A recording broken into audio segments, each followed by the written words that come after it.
Bueno, Leo, muchas gracias por recibirnos y abrirnos las puertas de tu casa taller. Para nosotros es una alegría inmensa poder contar con vos para el primer número de la revista, Joselito Bembé. Bueno, muchas gracias, maestro. Al contrario, me parece que es mi deber participar desde mi ángulo, desde mi situación, con un emprendimiento de gente joven, que son los que empiezan a apuntalar la cultura que es necesario cada vez más reforzarla frente a las presiones externas que quieren destruirnos culturalmente. Es una entrevista que se conforma como una entrevista teórico-política, es decir, de intervenciones teóricas en campos en los cuales nosotros, o consejos que nosotros consideramos que pueden desapuntalar algunos discursos dominantes en distintas disciplinas, en educación, en economía. Hay una sección de coyuntura latinoamericana, hay una sección de ciencia y política, hay otra de filosofía, y una claramente que es la que nos explica a nosotros y a esta entrevista, conversación que vamos a tener, que es una sección sobre la práctica artística o el arte en general. ¿Cuál es el tema, en definitiva, que nosotros queremos pensar? Es la violencia política. Como la palabra violencia en sí misma tiene una carga muy profunda. Creo que hay una violencia que está ligada con el poder, con la dominación, y otra violencia que es legítima. O sea, hay una violencia legítima que la ejercen los pueblos que tratan de resistirse y de alguna forma lograr cambiar la situación a la que nos llevan los distintos poderes en economía, en política, en el pensamiento filosófico, en la creación artística.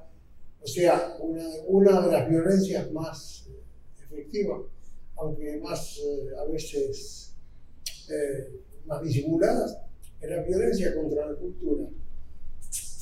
Porque los que pretenden dominar a los pueblos, en general lo que hacen es atacar la cultura porque saben que es la base fundamental de todos los pueblos. Eso pasó cuando llegaron a nuestra América los primeros conquistadores. Finalmente, lo primero que hicieron fue atacar violentamente todo lo que era la cultura local.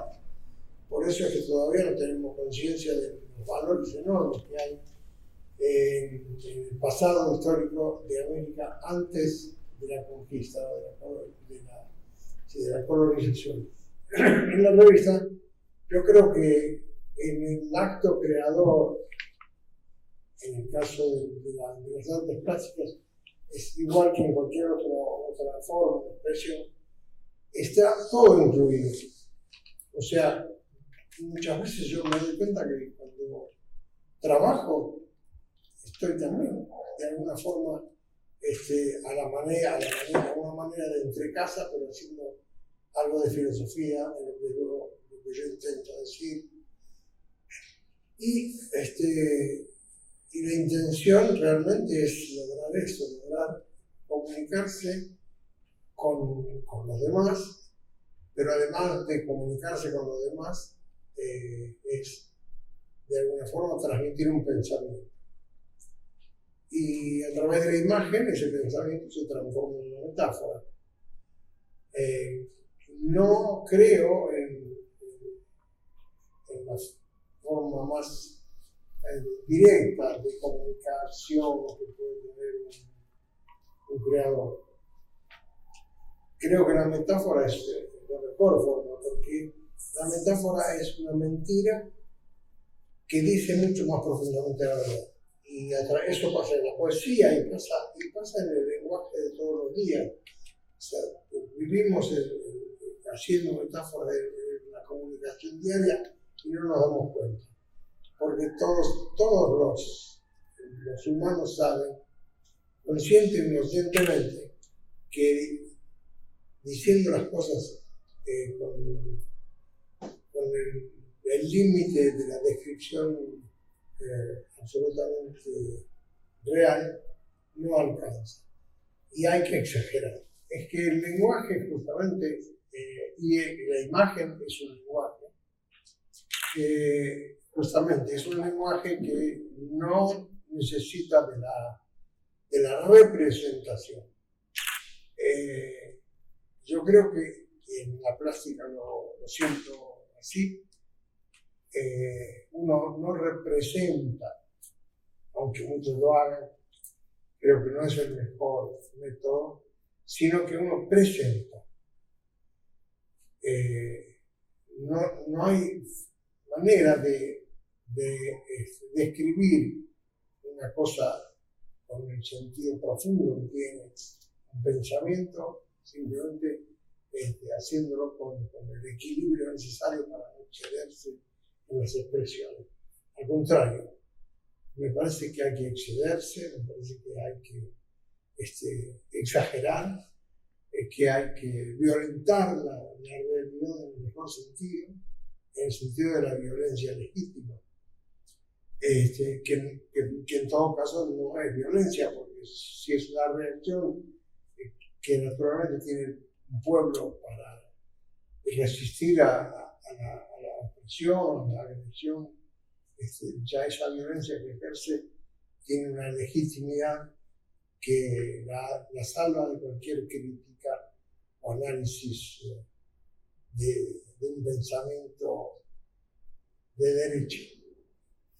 Pero yo creo que lo que nos salva es esa necesidad y esas ganas de hacerlo, a partir de disciplinas distintas, de formas de pensarse. Pero yo creo que a mí me parece, a mí me pasa, yo ya soy un viejito, no me doy cuenta, pero soy, pero me salva las ganas que tengo de hacer. Y el proyecto permanente hacia adelante, hacia algo, no en función, digamos, práctica y económica, ni mucho menos. Económicamente es un desastre. Pero saber que uno, cuando se despierta, o a veces a la noche mismo, mientras en el insomnio, y uno está pensando en lo que va a hacer el día siguiente, eso es un alimento fantástico. Y es lo que a uno lo anima a salir no a pelear, sino a jugar. Claro. A veces cuando yo estoy trabajando acá en el taller, Marina, mi esposa, una excelente escultora, me llama porque hay que ir a cenar o a almorzar, qué sé yo, y a veces yo no voy, no subo, no le respondo, y insiste, vení, bueno, pará, y qué sé yo. Y yo una vez le dije, ¿sabes qué pasa? Que estoy jugando. Y cuando un chico juega, no le importa nada, por más que le digan que ahora es la hora de tal cosa, estoy jugando. Y jugar no quiere decir divertirse. Como que la palabra divertirse últimamente la usan muchos ciertos niveles de la sociedad nuestra. Y decir, oh, qué hermoso, qué divertida es esa obra, o qué divertido es ese conjunto de ropa, no importa. Pero la palabra divertir se transforma en una cosa que se utiliza mal y suplanta a otros términos que tendrían que ser más precisos en lo que se quiere significar cuando una obra tiene o no tiene valor. Así que yo creo que el juego en el mejor sentido de la palabra, es algo que no debemos perder nunca. Porque el juego permite usar la libertad como la usa un niño. O sea, los chicos juegan con una libertad que uno a veces dice, pero ¿cómo puede ser que esta criatura haga esto que está haciendo? Porque no tienen inhibición y porque no tienen parámetros establecidos. Y yo creo que un creador finalmente no tiene que perder la sensación del juego y además no tiene que asustarse de que otros piensen que uno está, digamos, jugando con arbitrariedades o con escapismos. Yo creo en la posibilidad de jugar en el sentido lúdico de la tarea. Pero además, creo también que a eso se le debe sumar por ser adulto, ¿no?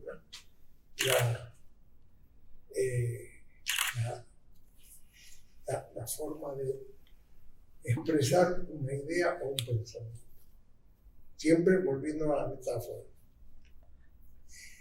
Y yo creo que el soporte real de cualquier obra, sea literaria, musical, de cualquier disciplina, el soporte que va a sostener la permanencia de esa obra y la trascendencia de esa obra, trascendencia en el sentido de que llegue a los más, más profundamente, es que esté sostenida por un sentimiento profundo y una convicción de lo que uno siente y piensa, ¿no? Y bueno, el sentir y pensar tiene que ver con la realidad que vive uno. Y en mi obra a mí me pasa eso, o sea, las esculturas nunca son, responden a la búsqueda de un hecho estético, responden a una búsqueda de un hecho ético.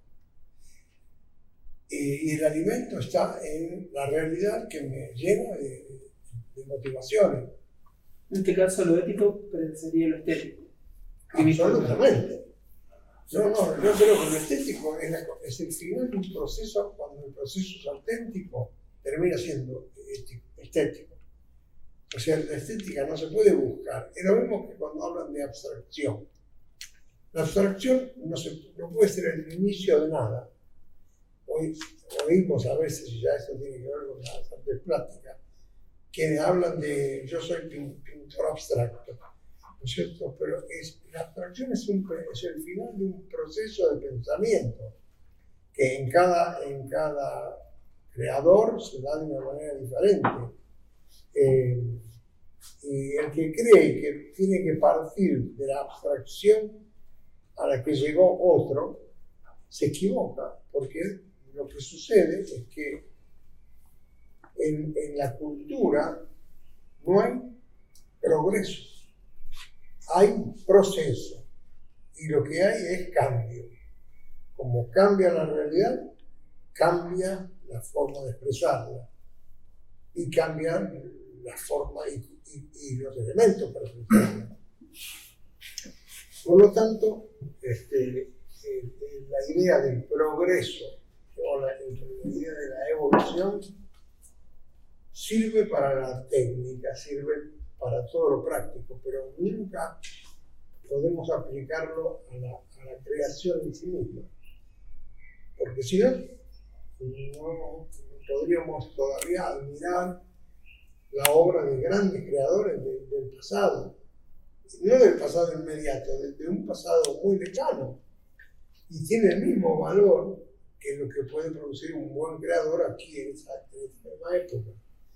O sea, en cambio no usaríamos una máquina de las que todavía se habían comenzado a crear o a fabricar hace nada más que 100 años. Y en cambio hoy, acá lo estamos demostrando acá, quienes están filmando y grabando, que todo ese aparataje fantástico que hay era imposible hace no muchos años atrás. O sea, eso es progreso y es evolución.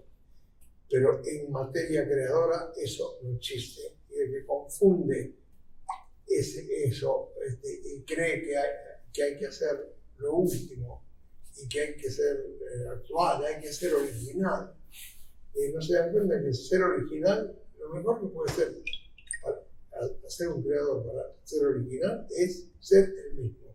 Porque todos somos originales. Entonces yo no puedo querer ser original fuera de mí mismo. Y entonces se cae una falsa idea que nos quieren imponer, que es la globalización cultural.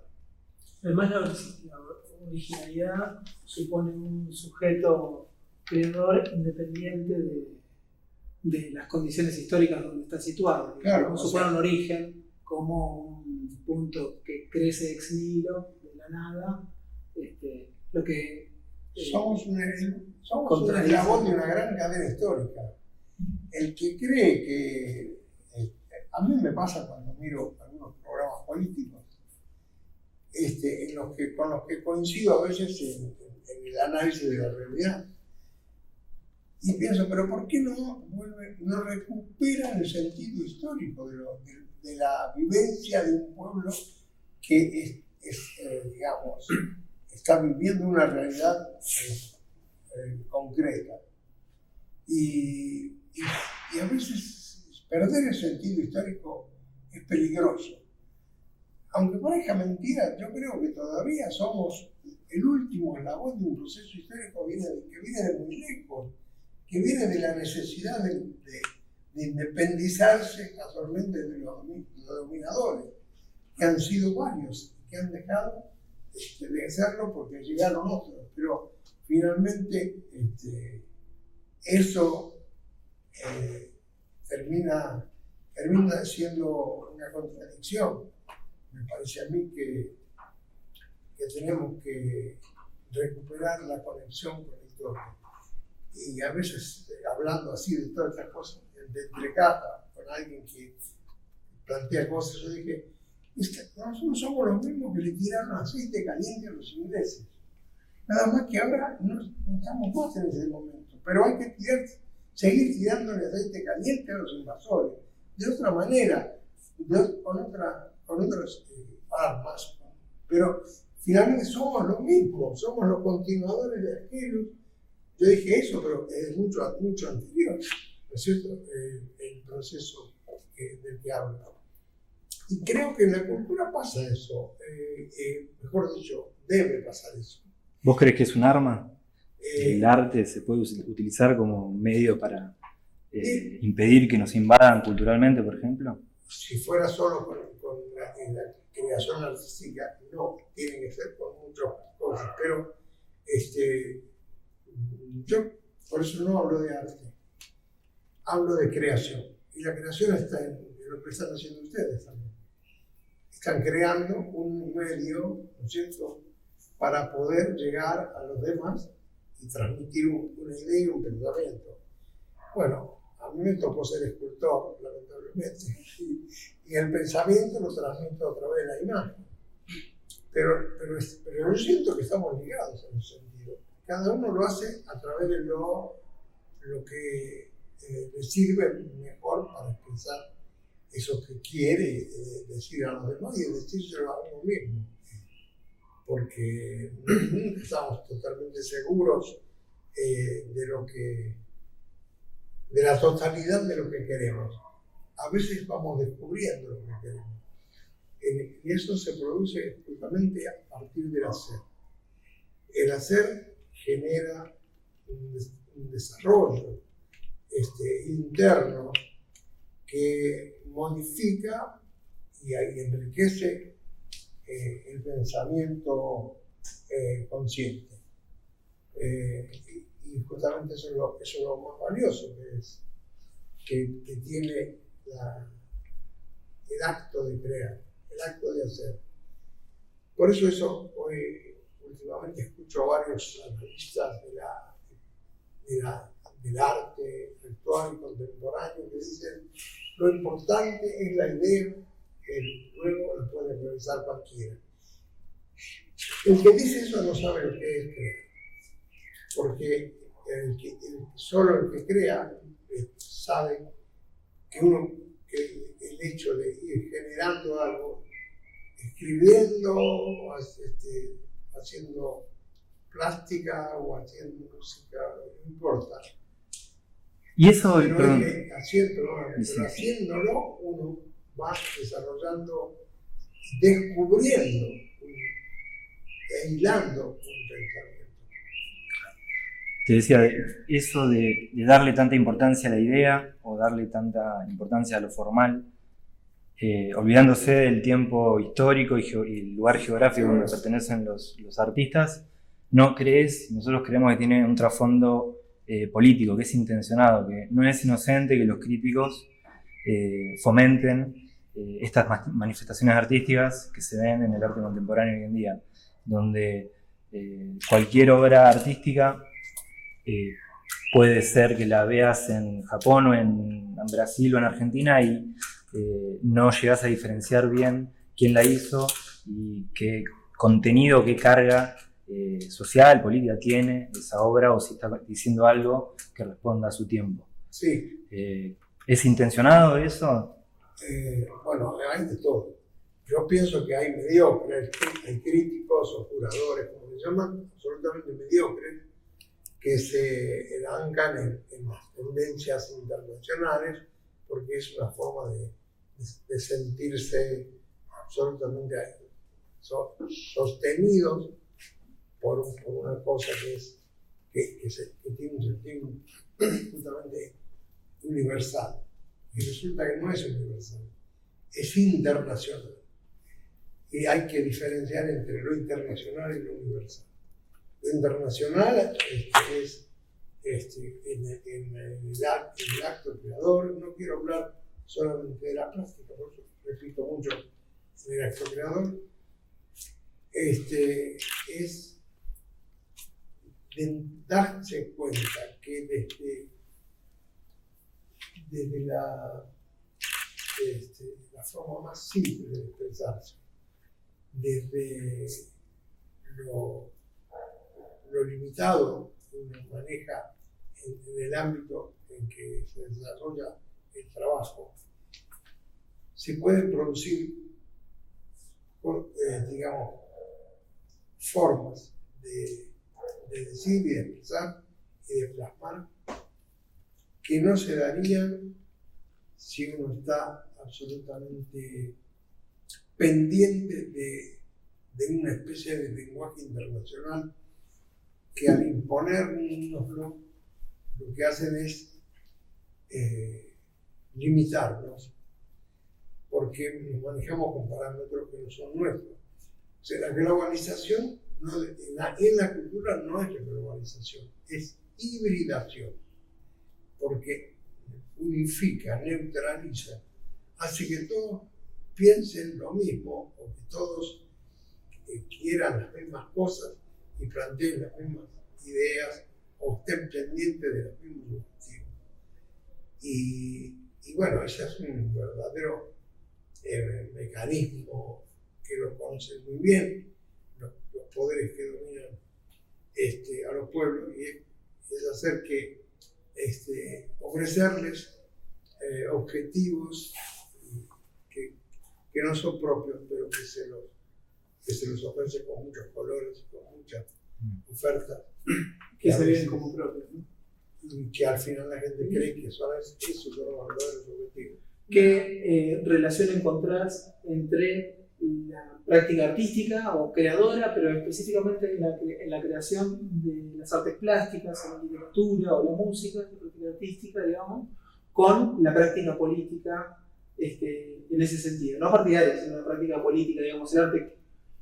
Hoy señalabas que el arte tal vez no solo, le contestabas a Emiliano, no solo va a producir una transformación radical, pero ese no solo implica que de alguna manera sí. ¿Cómo pensás esta relación entre arte y política? Uno de los problemas que a veces tenemos nosotros con el lenguaje que utilizamos es las palabras a veces tienen grande riesgo. Por ejemplo, uno decía arte y política, y filosofía, y ciencia y religión, por ejemplo. Y yo pienso que en nosotros está todo junto. Y yo pienso que no podemos encasillar como si todo estuviera absolutamente independizado de todo el conjunto. Al contrario, me parece a mí que hablar hablando justamente del ejemplo que vos ponés, de quienes pensaron y siguen pensando mucho a través de su forma de expresar plásticamente una imagen, estaban queriendo desprenderse de la influencia de la cultura occidental. Eso fueron los movimientos que aquí en Argentina se dieron mucho.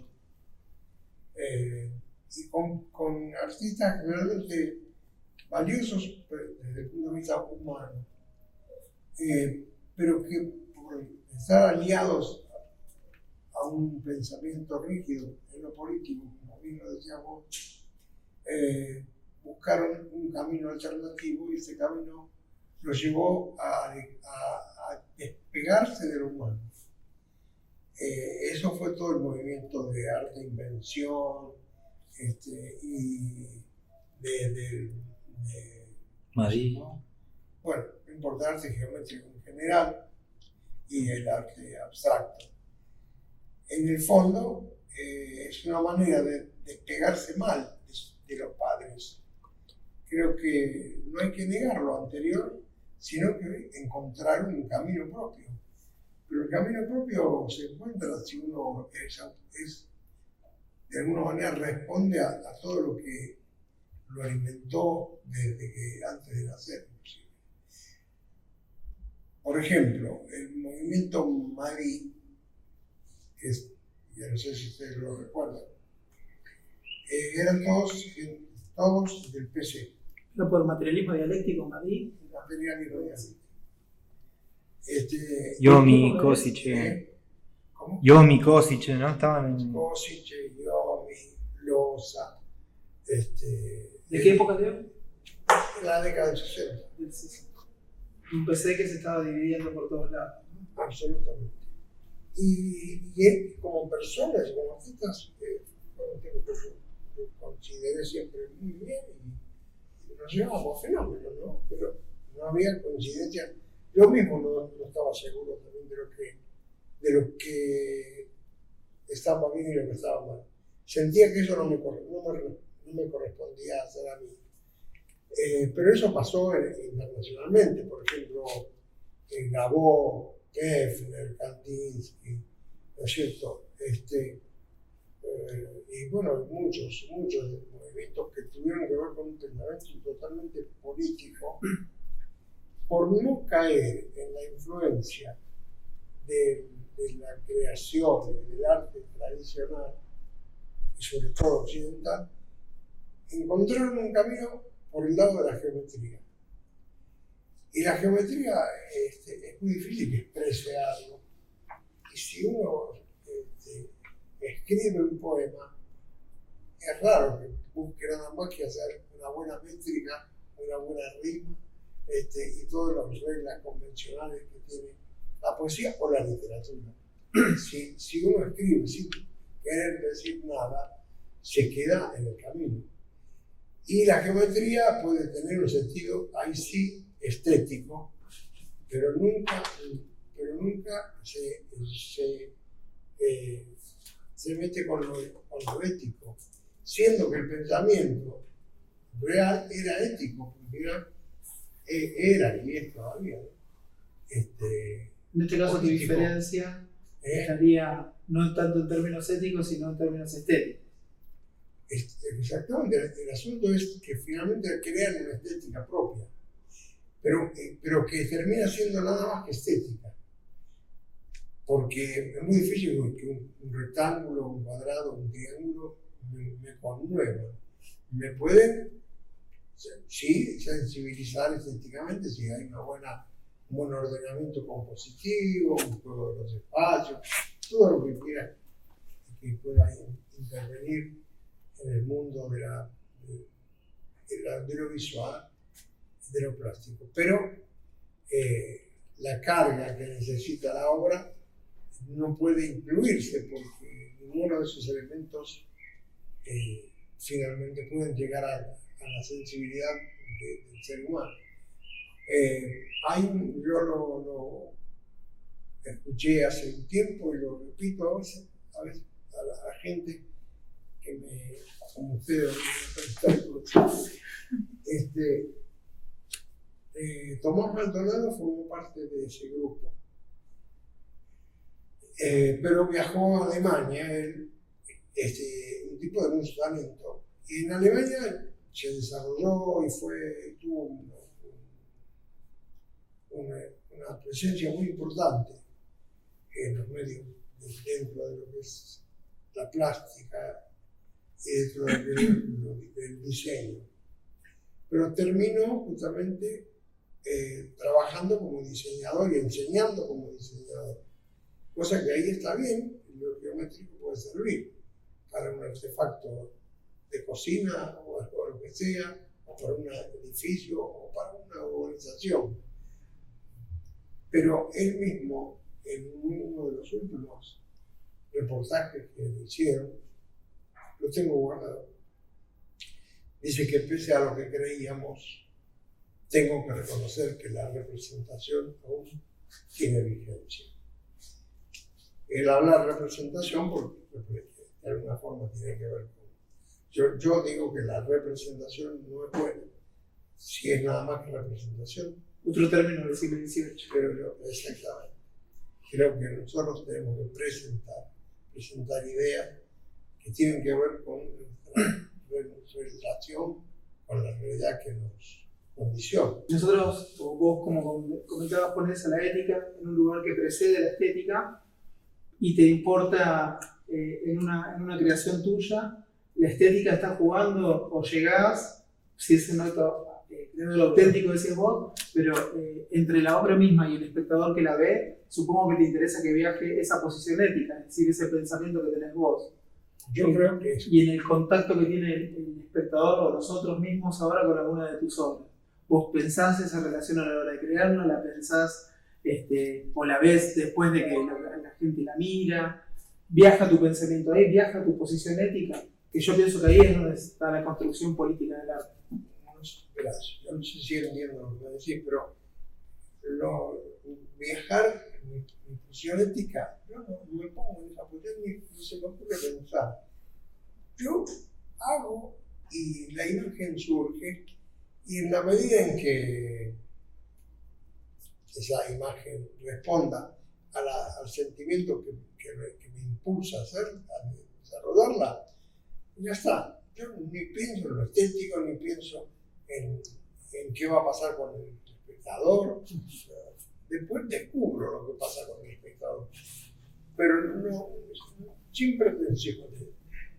Yo no sé si lo que yo puedo hacer o lo que hice va a tener algún valor finalmente. No puedo dejar de hacerlo. Y de la misma manera que no podemos, fíjate, estamos charlando desde hoy, y lo que sostiene nuestra charla es que hay un pensamiento detrás de cada palabra. También podríamos empezar a hablar, como muchos, diciendo cosas muy, muy bien armadas, pero sin contenido. Y yo creo que, como en la naturaleza, la función hace a la forma. La función en nuestro caso es, naturalmente, el sentido de la búsqueda de un mensaje, de un mensaje que a veces es para uno mismo. Lo que pasa es que como uno mismo es igual que los otros mismos, finalmente lo reciben también los otros.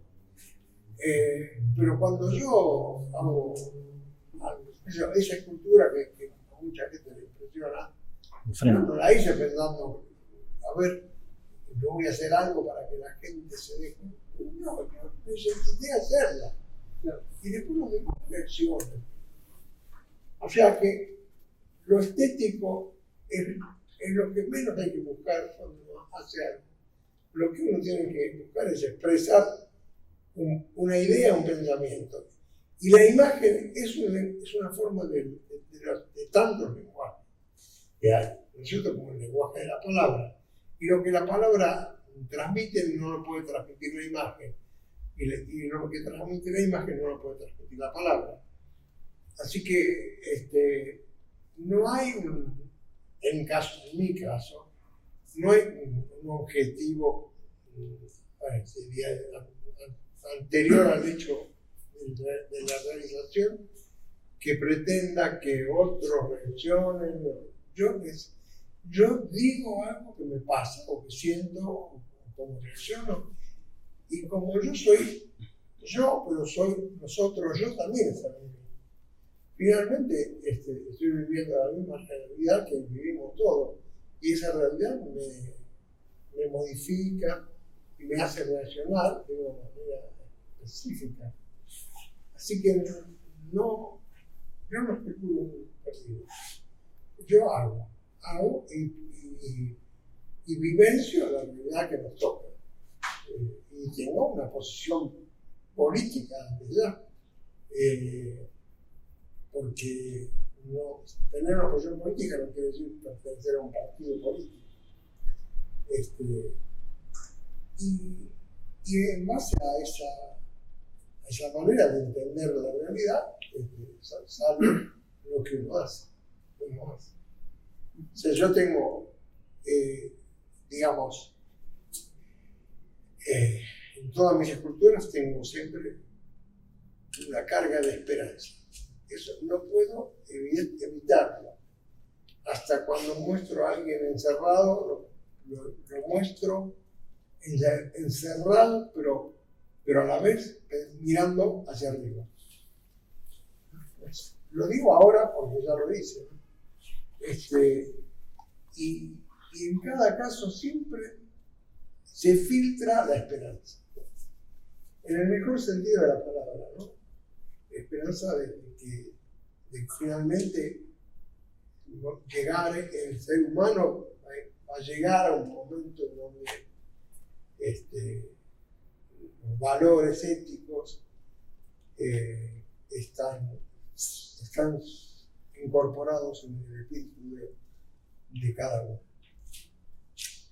Es quizá una utopía, no sé, pero ¿qué le voy a hacer? No lo puedes evitar, sale la misma práctica, otra vez la primacía de la práctica. Pero me sale así.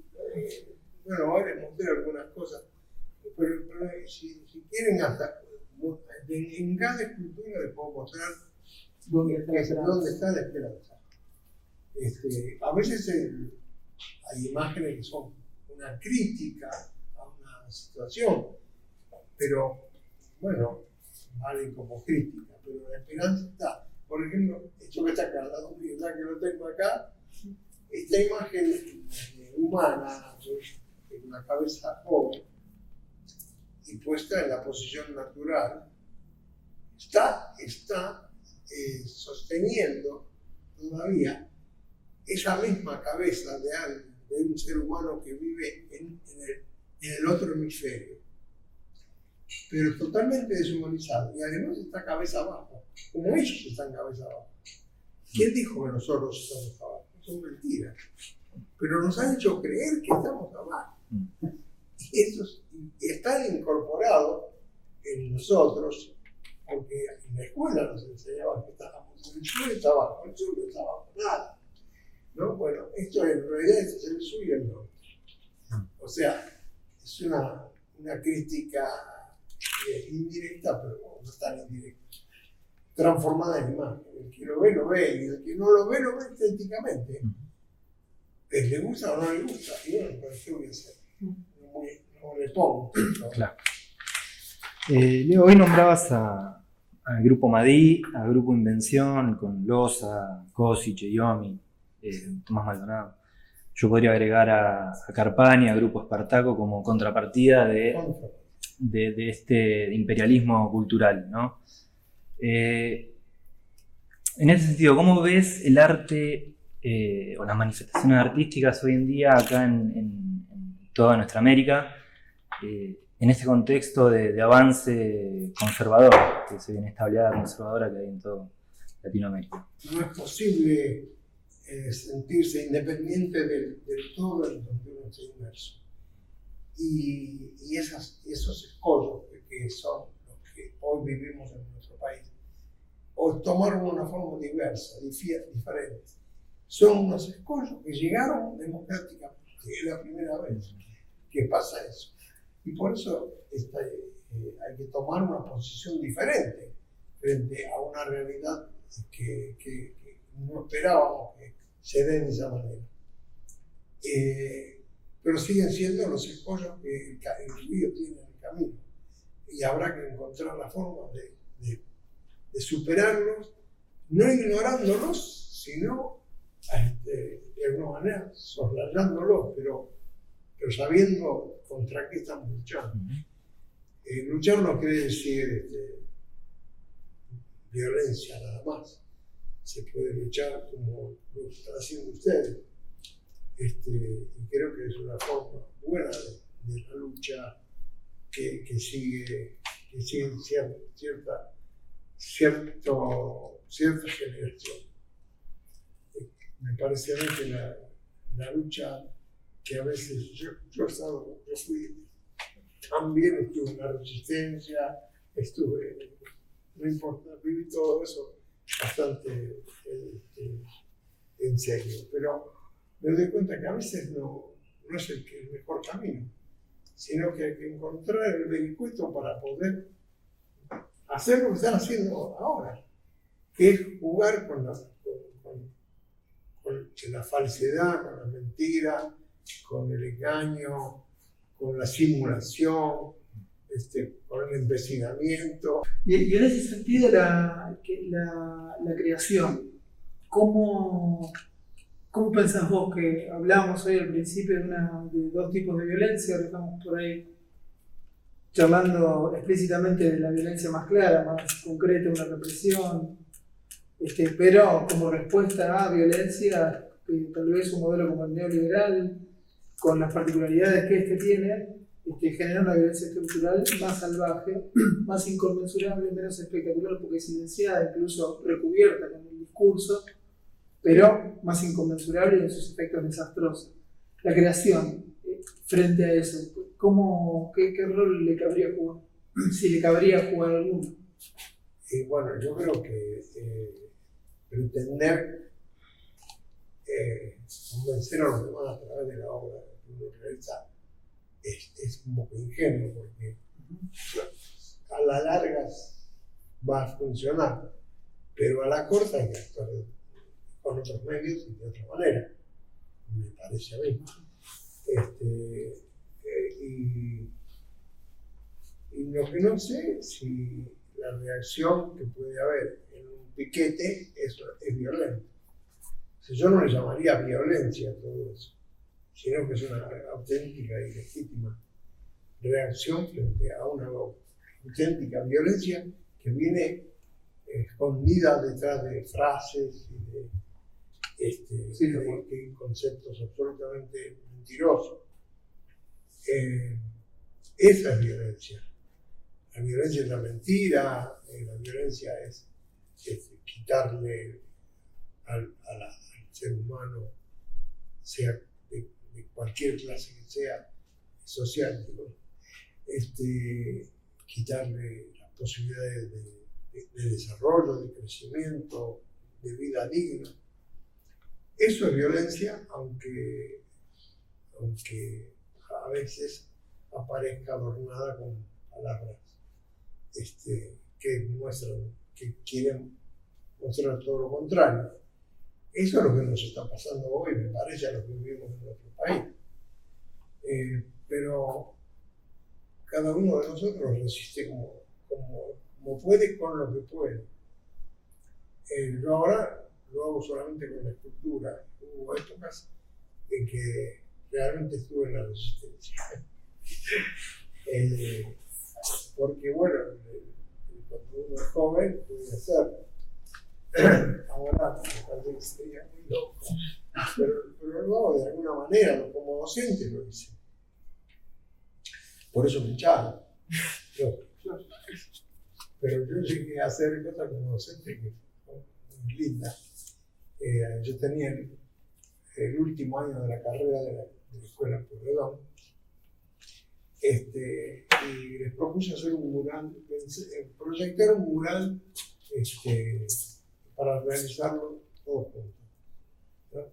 Entre todos, un trabajo grupal. Y se eligió uno, era un homenaje a Felipe Vallese, Seychelles. todos saben quién fue. Y se hizo, se pudo hacer ese mural, no en la escuela, porque era imposible, porque era un mural que tenía 23 metros por 3 de alto. Y entonces se hizo en mi taller. Y mis alumnos venían a trabajar a mi taller. Pero cuando llegó fin de año, hubo que calificar el trabajo de los alumnos. Y los profesores, que no eran de mi misma tendencia, se vieron obligados a ir al sindicato, a FOETRA, a calificar a los alumnos. Y además el mural fue realmente muy importante. Y bueno, salió todo fenómeno. Pero no me la perdonaron eso. Entre otras cosas. Tal vez la estaban esperando. Tal vez la estaban esperando. Sí. Pero, digamos, se fueron acumulando cosas. Pero, lo hice y en ese momento, digamos, me atrevía, creía que podía hacer algo positivo como resistencia y lo hice. Y antes de eso, estoy contando, ¿no? Total de borda, lo que quiera. Yo estuve en el levantamiento del General Valle, trabajando, era un muchacho. Y yo era muy, que era mi cargo oficial de, no sé, no me acuerdo más. Bueno, y en mi taller, yo tenía taller ya en esa época, en Villa Madero, y se reunían gente que nunca supe cómo se llamaba. Todo era en secreto, y como era un taller éramos con Carreño, con Linares, todos pensábamos lo mismo. El Grupo Sur. El Grupo Sur. La gente no sospechaba nada porque era un lugar de y venían a veces a dormir, a reunirse y nosotros también, ¿no? Así que yo llegué a llevar bombas incendiarias en el bolsillo. Por suerte no necesité usar. Pero son momentos de la vida de uno diferentes, ¿no? Y ahí no tenía nada que ver la escultura. Para nada. En todo caso, el taller. Pero, servía de cortar. Sí, claro. Y Leo, ¿cómo esa participación tuya activa en estos movimientos, cómo influyó o cómo afectó a tu producción artística de ese momento? En ese momento... Y no solo a vos, sino, ¿no?, a todos los artistas que estaban por ahí en la misma situación. Tenía más planteos existenciales, en el sentido de expresar vivencias de yo frente al mundo, de yo frente a los interrogantes que tienen todos el mundo. Y por ahí andaba la imagen. Y lentamente fui cada vez, sin darme cuenta, cargándome de la realidad de todos los días. Aunque a veces me escapo también, cosas que claro. No importa. O sea, había material para inspirarte o para hacer tu producción. Como lo hay hoy en día, creemos nosotros que en este contexto... ¿Conoces a algún artista o algún movimiento que hoy en día esté cumpliendo un rol contrahegemónico a la situación? No. Debe haberlo. No. Y que no los conozcamos es un síntoma también de las instituciones legitimadoras del arte que muestran, que eligen mostrar y que no, ¿no? Bueno, eso seguro. Justamente los legitimadores son los que más apoyan la violencia que se está ejerciendo. Por eso últimamente están pasando cosas interesantes en los barrios. Hay agrupaciones de gente que se organizan para hablar, para discutir, para producir cosas en los barrios. Tienes un trabajo que estás haciendo de investigación, Sí. ¿no?, que relacionás la las otras manifestaciones Exacto. más plásticas de pintores, ¿no? Claro. También como engarzándolos en el género del tango, ¿no? Lo que pasa es que a mí me sirvió el asunto del tema del tango, porque es la mejor demostración de cómo una forma de expresión popular surge sin proponerse. No hay una propuesta anterior que dice, bueno, hagamos algo que tiene que ver con nuestra red. No. Surgió sin, nadie sabe cuándo empezó. Empezó de una manera informal totalmente y se fueron incorporando cosas que no voy ahora a hacer demasiado extenso. Pero el tango es la mejor demostración de cómo una forma popular que surge sin propuestas previas llega a transformarse, ustedes no sé si lo saben, en algo declarado por la UNESCO, propiedad intangible de la humanidad, valor intangible de la humanidad, la UNESCO, el tango. Pero ¿cómo el tango va a ser? Bueno, yo creo que nosotros no nos damos cuenta, pero se transformó en la representación de lo argentino. Porque el que ha viajado lo sabe. Vos vas a cualquier país y decís tango y es Argentina. Y además lo que yo planteaba es lo siguiente.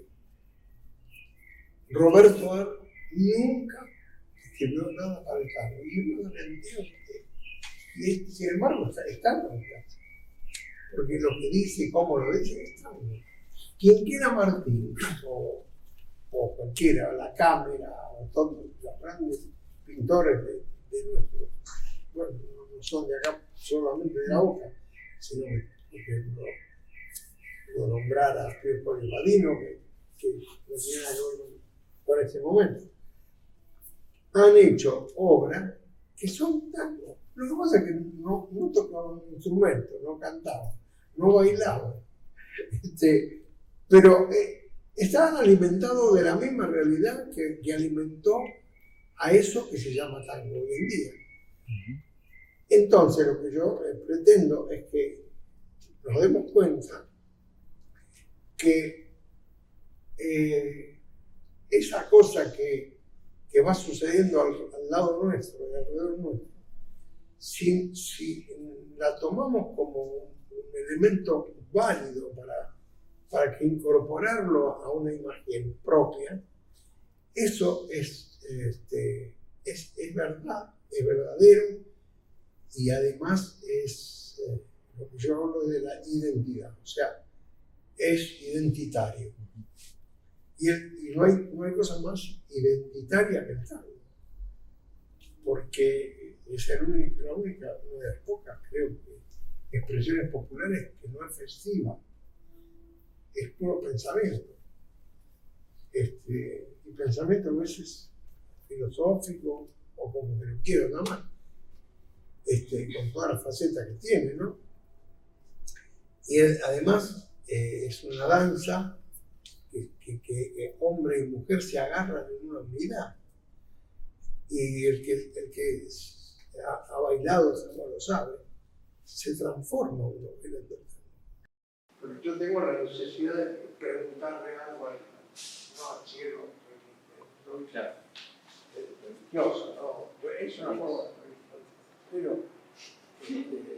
pero hay una cosa, lo inmediato, lo real, lo concreto, lo modifica, y el misterio del infinito, de la muerte, de la vida,